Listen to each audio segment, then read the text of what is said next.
If you want an avoidant to stay long-term, you stop trying to win their love, and you start building something their nervous system can actually tolerate. Safety. Because an avoidant doesn't leave only because they don't feel love. A lot of the time, they leave because love starts feeling like pressure, exposure, and loss of control. So when you chase harder, explain more, demand clarity in the middle of emotion, or try to prove your worth, you might think you're showing commitment, but their body hears danger. And the moment their body hears danger, they don't lean in, they shut down. Safety is not boring. Safety is not weak. Safety is what makes love sustainable. An avoidant often grew up learning that closeness equals complication. That emotions lead to conflict. That needs lead to disappointment. That intimacy leads to being trapped, criticized, or controlled. So they built a coping style that keeps them regulated. Emotional distance. They stay calm by staying untouchable. They stay fine by staying slightly out of reach. And when they meet someone who loves deeply, they can enjoy it until it starts requiring presence. That's where the panic begins. So keynote 1 is simple: stop performing love like a courtroom argument. Start creating a calm emotional environment where closeness doesn't feel like chaos. This starts with your energy. Not your words, your energy. When you're anxious, you talk faster, text more, over-explain, over-check, over-invest. You might call it love, but it's actually fear trying to secure certainty. And avoidants can feel that. They feel the invisible pressure behind the message. They feel the, "Please don't leave me," under the question. They feel the urgency under the, "Can we talk?" And that urgency is what flips their internal alarm. Safety looks like calm consistency. You don't swing from sweet to furious. You don't threaten leaving to get reassurance. You don't go silent as punishment. You don't chase for days then suddenly explode. You stay steady. You become predictable. Predictable doesn't mean you accept disrespect. Predictable means your emotional tone is stable. Your boundaries are stable. Your standards are stable. You don't train them to expect drama. And this is where most people mess up. They try to build safety by shrinking, by becoming easy, by pretending they don't have needs. That's not safety. That's self-abandonment. Real safety is warmth with structure, love with standards, softness with a backbone. A safe relationship for an avoidant has clear expectations delivered calmly. Not emotional ambushes. Not, "We need to talk right now," while both people are flooded. Not long speeches when they're already shutting down. Instead, it's simple language and steady timing. "I care about you. I'm not here to fight. I just need clarity. If you need space, tell me when you'll reconnect. I'm open to closeness, but I'm not available for disappearing." Notice what this does. It removes the chase, removes the chaos, and replaces it with structure. Safety is also built through consistency in small things. Keep your word. Show up when you say you will. Don't promise big emotional commitments in a moment of passion, and then pull back. Avoidants are hyper-sensitive to inconsistency, because inconsistency confirms their deepest fear. Closeness is unreliable, so if you want them to stay, your behavior has to be boringly trustworthy. Another part of safety is emotional pacing. Avoidants often panic when intimacy speeds up too fast. Not because they don't care, but because speed feels like loss of control. So you build closeness slowly. You don't force emotional confessions. You don't interrogate their feelings. You invite connection and give them room to step toward it. Instead of, "Why won't you open up?" Try, "When you're ready, I'd like to understand what you feel."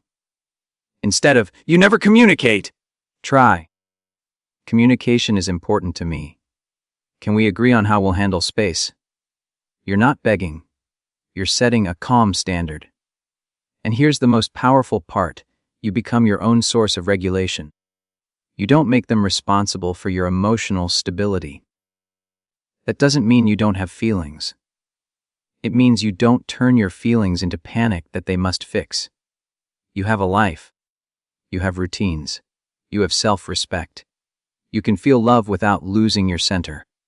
That energy is magnetic to an avoidant because it doesn't feel like a trap. So you stop chasing reassurance. You stop asking the same question 10 different ways. You stop trying to convince them to choose you. You let your steadiness speak. You let your consistency speak. You let your boundaries speak. Because the moment an avoidant senses you can survive without them, their fear of being responsible for your emotional life drops. And when that fear drops, they can finally experience closeness without panic. Safety isn't you becoming colder. Safety is you becoming grounded. And if an avoidant is capable of real love long-term, safety is what makes them stay. Not because you controlled them, but because you created a relationship where intimacy doesn't feel like a storm they have to escape. It feels like a place they can breathe in, where they can come closer without feeling like they're about to lose themselves in the process. Respecting space is essential with an avoidant, but accepting emotional neglect will slowly destroy you. And that's the second keynote. Because an avoidant will often ask for space in the same language a healthy person does, but their space can sometimes become a loophole, a way to disappear without accountability, to avoid hard conversations, to pause intimacy whenever it feels uncomfortable, and then return when they feel regulated. If you confuse that pattern with healthy space, you end up training them that distance has no cost and your needs are optional. Healthy space is mutual and transparent. Emotional neglect is one-sided and vague. Healthy space sounds like, I'm overwhelmed. I need a day to reset. Can we talk tomorrow evening? It has a timeline. It has reassurance. It has reconnection built into it.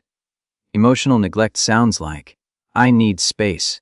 And then you don't hear from them for days, weeks, sometimes longer, with no check-in, no clarity, no responsibility for the impact on you. Healthy space protects the relationship. Emotional neglect protects their comfort. And ladies and gentlemen, if you want an avoidant to stay long-term in a real way, you must treat those as two different things. Because respect without standards becomes self-abandonment. You can be understanding and still require basic care. You can be patient and still demand communication. You can give them room to breathe and still refuse to be left in uncertainty.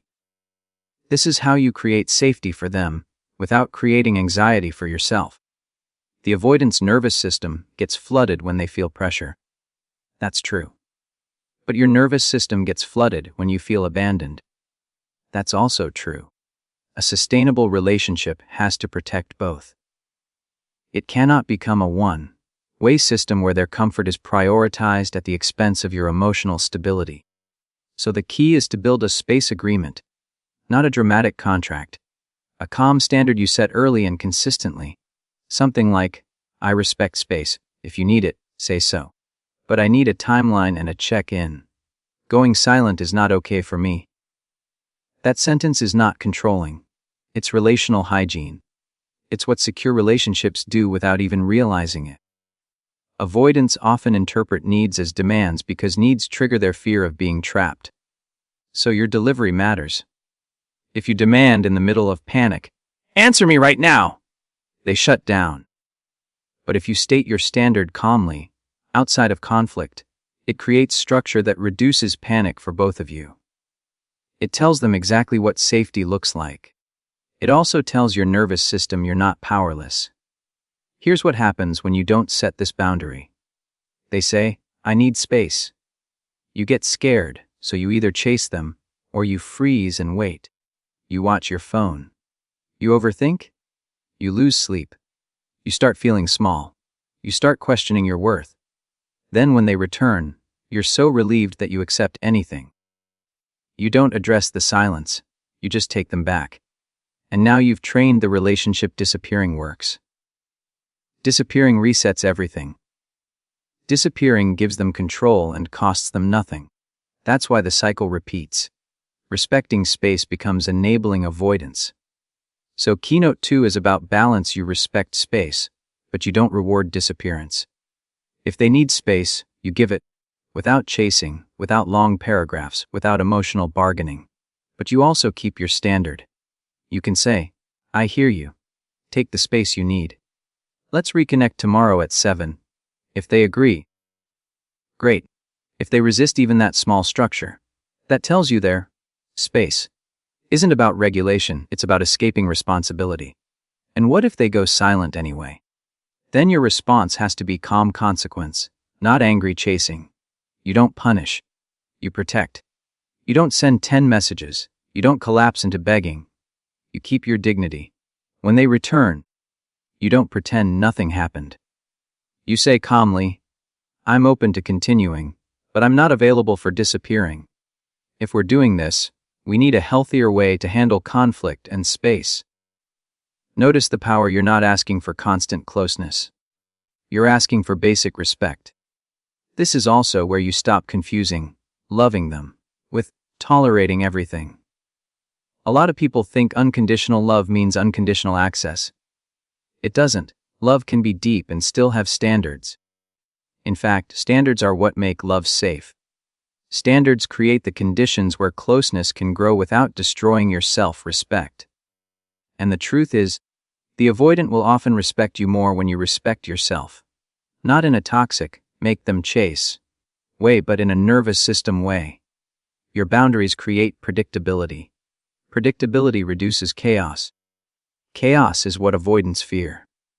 So when you calmly set a structure for space, you're not pushing them away, you're making closeness less threatening. You're creating a relationship that doesn't spike into panic. If an avoidant is capable of staying long-term, they will learn to meet this standard. They will learn that taking space doesn't mean abandoning connection. They will learn to communicate before withdrawing. They will learn to repair instead of vanish. And if they cannot meet this standard, then it doesn't matter how much they love you. A love that disappears is a love that injures. So keynote 2 is the line that saves your heart. Respect their space, but never accept emotional neglect. A relationship where one person gets comfort and the other person gets uncertainty will eventually break the one who keeps waiting.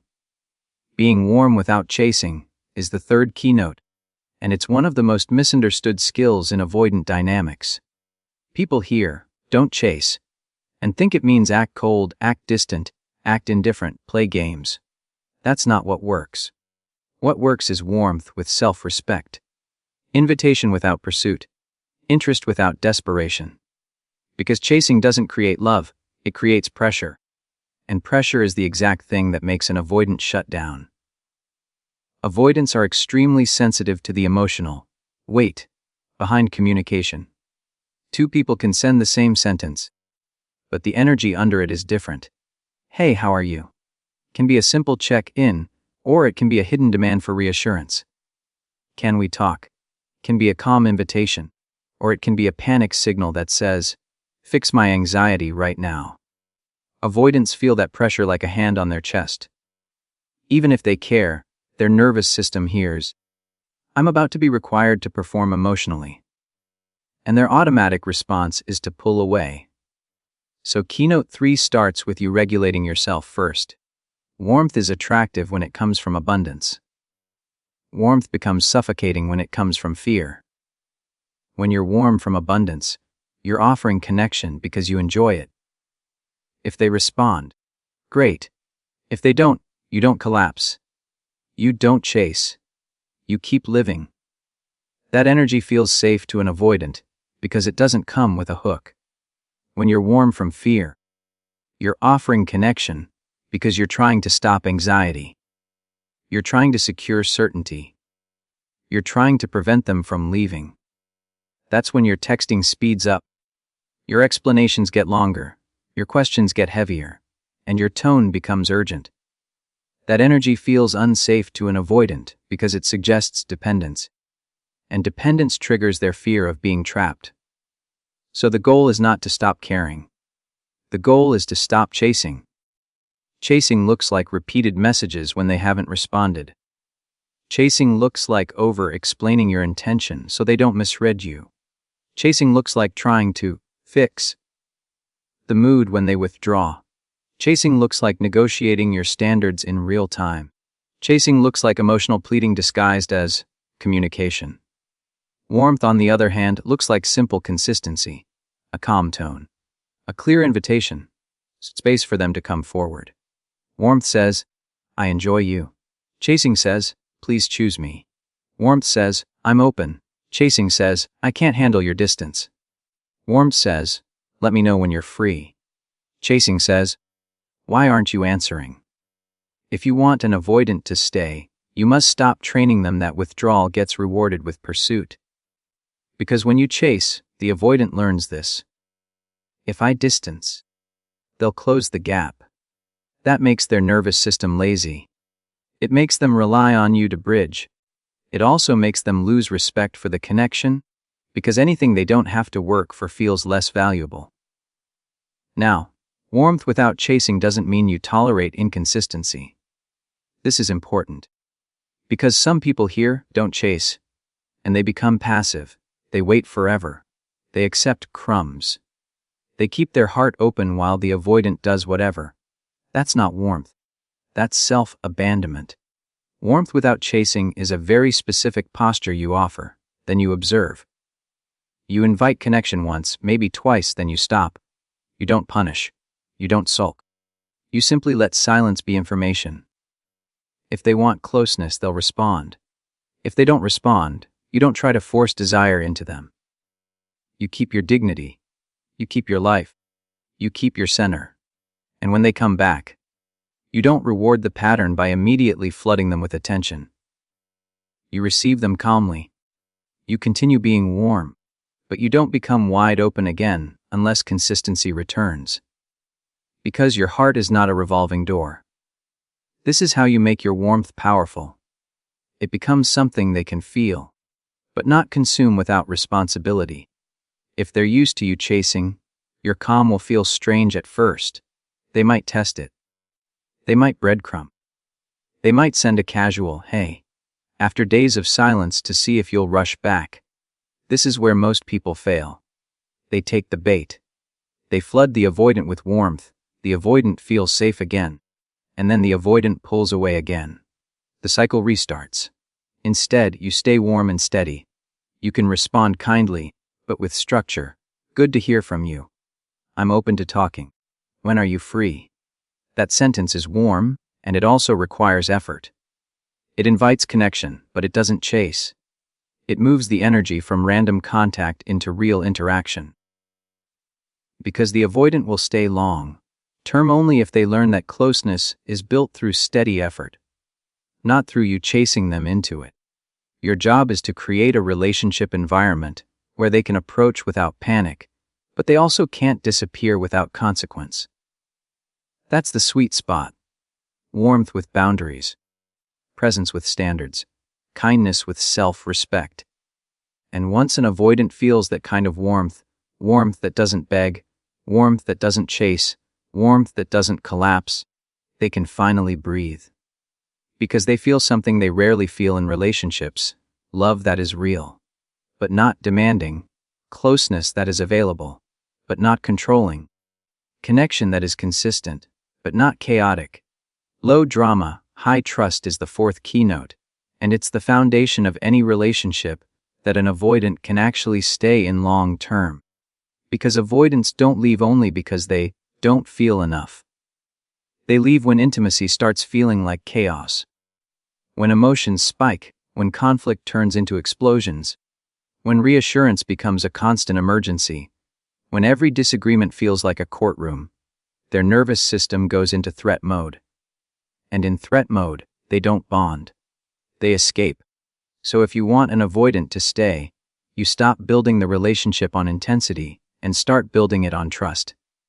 Not the fake, I trust you because I love you kind of trust, but the earned trust that comes from repeated stability.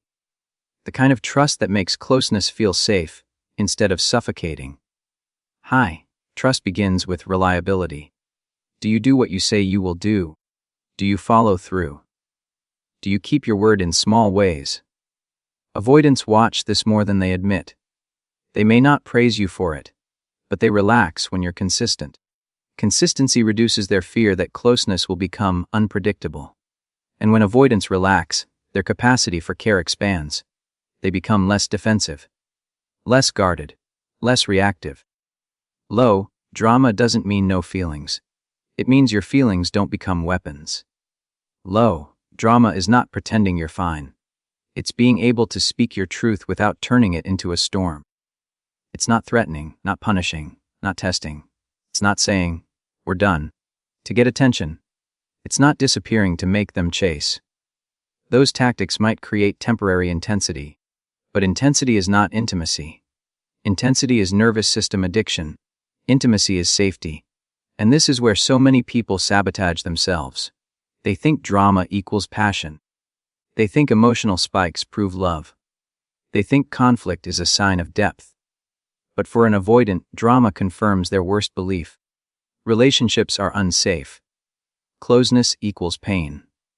Love equals pressure. So even if they love you, they start associating you with threat. If you want them to stay, you must make conflict repairable. That means when something hurts you, you don't come in with accusation. You come in with clarity. You don't throw 5 issues at them at once. You name one thing. You don't insult. You don't label them as a bad person. You describe behavior and impact. You keep your dignity. A high trust approach sounds like, "When you went quiet for 2 days, it hurt. I need us to handle space differently." That sentence is calm, clear, and repair-oriented. It doesn't corner them. It gives them something actionable. It helps them feel like they can succeed. Avoidants often shut down because they don't know how to win emotionally. They feel like any conversation about feelings ends with them being the villain. So they avoid the conversation altogether. But when you keep conflict clean, no character attacks, no sarcasm, no emotional ambush, you remove the fear of humiliation. You make emotional conversations survivable. Low drama also means you don't make your partner responsible for your emotional stability. This is a big one. Avoidants are terrified of feeling like someone's emotional lifeline. So if you constantly need them to soothe your anxiety, they will pull away. Not because your needs are wrong, but because your nervous system is handing them a job that feels like captivity. A secure, low-drama relationship says, "I can regulate myself, and I also want closeness with you." That feels safe. It feels adult.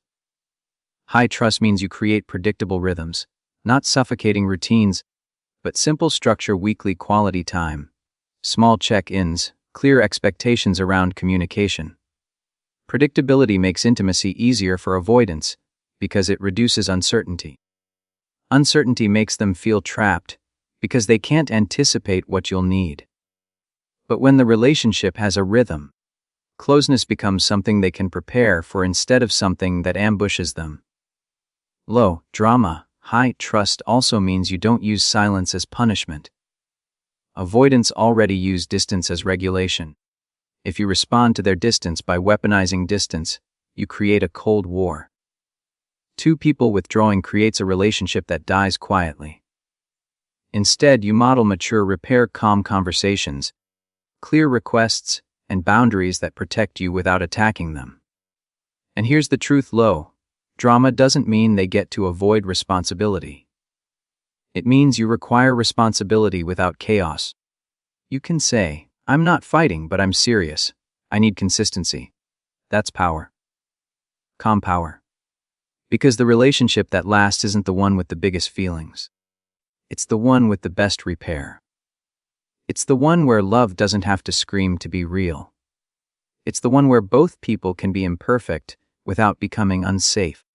It's the one where your partner doesn't fear your emotions, because your emotions come with clarity, not chaos. When an avoidant finally experiences a low drama, high trust bond, something shifts. They stop bracing. They stop scanning for conflict. They stop feeling like they must defend themselves. And in that relaxed state, their love can actually deepen, because love can't deepen in survival mode. So if you want an avoidant to stay, don't build a relationship that survives on adrenaline. Build a relationship that survives on trust. Trust built through steady behavior, clean conflict, consistent repair, and a calm nervous system. That's not just how you keep an avoidant. That's how you protect your own heart too. If you want an avoidant to stay, you stop falling in love with their words, and you start requiring commitment behaviors. And that's the fifth keynote.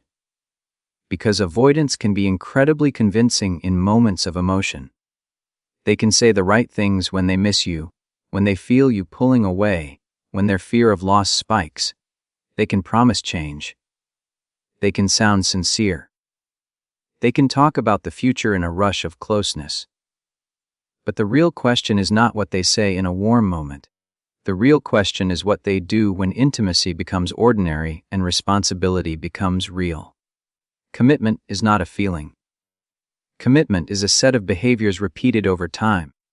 This is where most people get trapped. They accept vague language as proof. I care about you. You mean a lot to me. I'm trying. I'm not good at this. I don't want to lose you. Those sentences can be true and still not produce safety.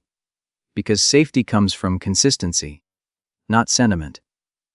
An avoidant can care deeply and still be inconsistent if they haven't developed emotional tolerance and relational skills. So if you want forever, you stop asking for reassurance and start asking for structure. Structure is what makes love livable. A simple example: communication agreements. Not text me all day, but basic predictability. If you need space, tell me when you'll reconnect. If you're overwhelmed, send a quick check, and so I'm not left guessing.